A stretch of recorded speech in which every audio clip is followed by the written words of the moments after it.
नमस्कार, मैं हूं रविक्षा शर्मा और आप देख रहे हैं the inside story India news का खास कार्यक्रम।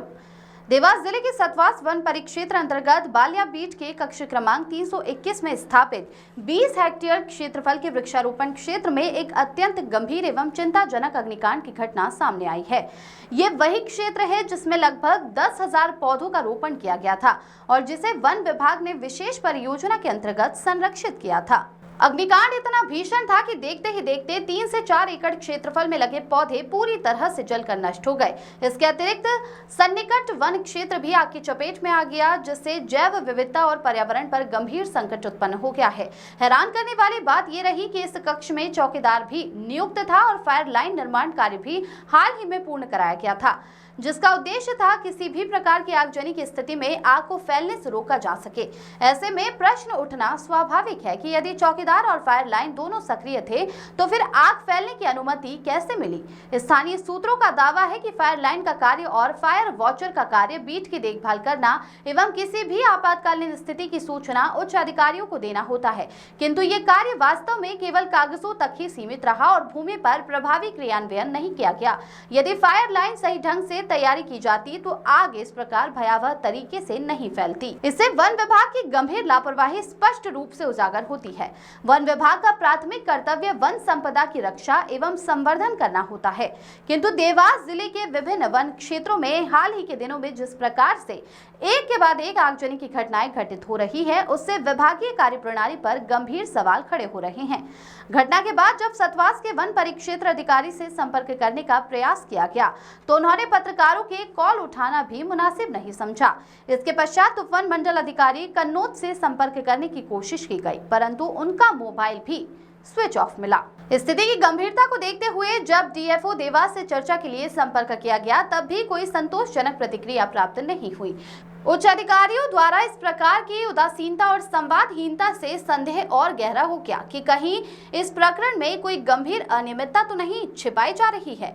जब प्रदेश के वरिष्ठ अधिकारी मुख्य वन संरक्षक उज्जैन से संपर्क किया गया तो उन्होंने न केवल तत्काल पत्रकारों का फोन उठाया बल्कि संतोषजनक उत्तर भी प्रदान किया। इससे यह सिद्ध होता है कि उच्च स्तर पर कुछ अधिकारी अपने दायित्वों के प्रति सजग एवं संवेदनशील बने हुए हैं। इस समस्त घटनाक्रम में सबसे दुखद पहलू ये रहा कि आग बुझाने के प्रयास में वन रक्षक श्री कृष्ण कुमार मिश्रा झुलस गए। उन्हें त्वरित उपचार हेतु सामुदायिक स्वास्थ्य केंद्र सतवास में भर्ती कराना पड़ा, जिससे विभागीय सुरक्षा उपायों की विफलता और स्पष्ट हो गई। विश्वसनीय सूत्रों से प्राप्त सूचनाओं के अनुसार इस अग्निकांड को लेकर गहन संदेह प्रकट किया जा रहा है कि यह घटना प्राकृतिक नहीं थी बल्कि संभवतः सुनियोजित षड्यंत्र के तहत कारित की गई थी, ताकि वृक्षारोपण कार्य में हुई वित्तीय अनियमितताओं, भ्रष्टाचार और घटिया गुणवत्ता के कार्यों के साक्ष्य को नष्ट किया जा सके। उल्लेखनीय है कि इस वृक्षारोपण परियोजना को लेकर पूर्व में भी विभिन्न स्तरों पर शिकायतें एवं शंकाएं उठाई जाती रही। पौधों की वास्तविक संख्या, उनकी गुणवत्ता और रखरखाव की स्थिति पर पहले भी सवालिया निशान लगाए जा चुके थे, जिनकी उचित जांच अब तक लंबित है। सूत्रों के अनुसार मार्च महीने में इस बीट में लाखों रुपए का व्यय किया गया था। विभागीय अभिलेखों में फंडिंग की स्थिति भी संतोषजनक बताई गई थी, जिससे ये प्रश्न और गंभीर हो जाता है कि यदि समुचित व्यय किया गया था तो क्षेत्र में आग लगने की नौबत क्यों आई। ये भी कयास लगाए जा रहे हैं कि कहीं सिर्फ कागजों पर ही कार्य संपन्न दिखाकर धनराशि का आहरण तो नहीं कर लिया गया।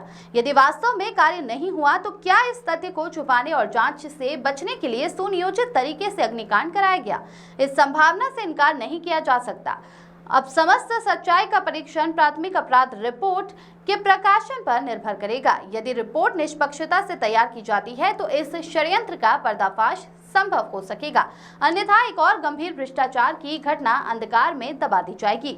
वन विभाग निधि के नियम स्पष्ट रूप से निर्धारित करते हैं कि किसी भी वृक्षारोपण परियोजना में फंडिंग के उपयुक्त एवं पारदर्शी उपयोग के लिए नियमित निरीक्षण, सुरक्षा उपाय, फायर लाइन का निर्माण एवं क्षेत्रीय चौकीदारों की तैनाती अनिवार्य है।